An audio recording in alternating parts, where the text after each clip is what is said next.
Programme बंद हुआ, जो एस्टेब्लिशमेंट के अगेंस्ट गया उसके खिलाफ कार्रवाई हुई। आज भी यही हो रहा है। कहते हैं हुकूमत को जो मर्जी कहो, हमें कुछ ना कहो। उनके बारे में बोलो कि वो छूते हैं, वो आप आसमान से उतर के आए हैं। भाई जो बात है वो तो होनी है ना। अब तो लोगों की आंखें खुल रही हैं।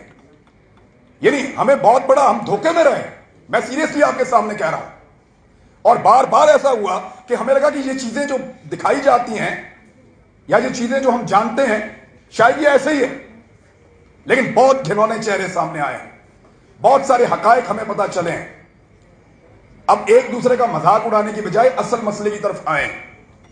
आप सबको भी एस्टेब्लिशमेंट ने मारा था, हम सबको भी एस्टेब्लिशमेंट मार रही है।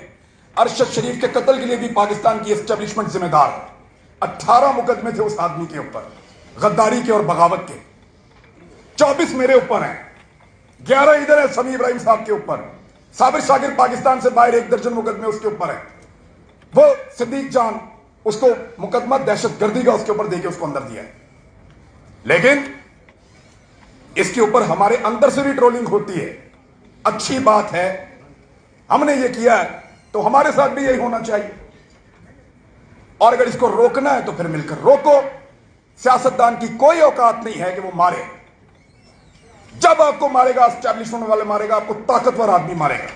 वो जो अपने आप को कानून से बालातर समझते हैं, उन्होंने मारा है, उन्होंने तकलीफ दी है। कैसे हो सकता है कि दूर, अभी सिंध की बात हम करते हैं, पीपल्स पार्टी जमहूरियत के सबसे बड़े चैंपियन, पूरे पाकिस्तान में से पर्चे खत्म हो रहे हैं, सिंध में से नहीं हो रहे।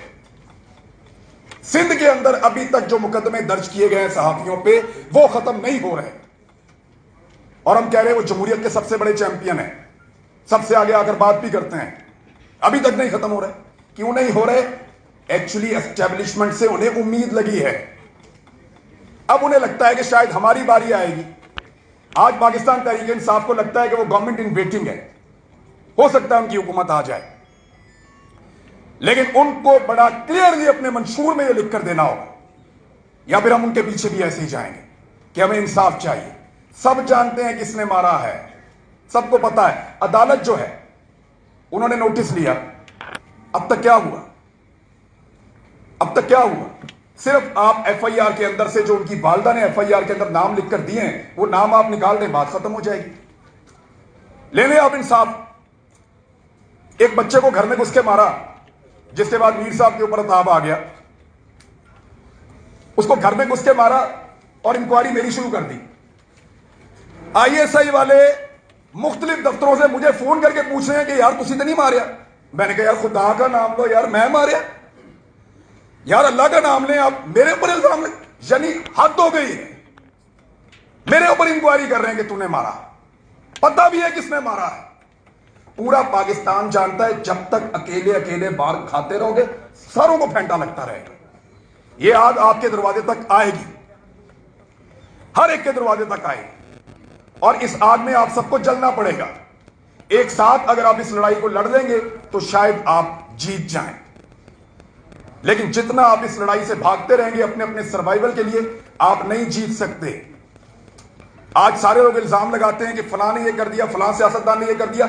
जब से यहां बैठा हूं सियासतदानों की बुराई हो रही है, और नहीं है वो इस काबिल। यार उनको बिला वजह पहलवान आप लोग मत बनाएं।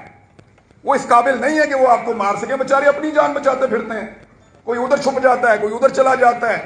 वो तो एक दूसरे से पूछते फिरते हैं कि पाकिस्तान से रुकिए या बाहर चले जाइए। हर एक को अपनी अपनी मुसीबत पड़ी हुई है। हुकूमत कितने दिन चलेगी, हम बच पाएंगे नहीं बच पाएंगे, वो हमें मारेंगे। यानी जिस आदमी से इन्होंने मेरे खिलाफ प्रेस कॉन्फ्रेंस करवाई, उसने मुझे पैगाम भेजा कि भाईजान मेरे से जबरदस्ती करवाई गई। वो कहता भाईजान मुझे पता है कि आप ऐसे आदमी नहीं है, मेरे से जबरदस्ती करवाई गई है। वफाकी वजीर ने पैगाम भेजा कि आपको यकीन दिलाता हूं हम नहीं मार रहे, वो मार रहे हैं। तो वो जो मार रहे हैं ना, वो आप सबको एक एक करके मारेंगे, एक एक करके मारेंगे, याद रखना। अगर आपने सबने बचना है तो मिलकर बचना है, वरना बारी बारी कुट पै रही है। आज मेरी बारी है, कल आपकी बारी होगी। Thank you very much.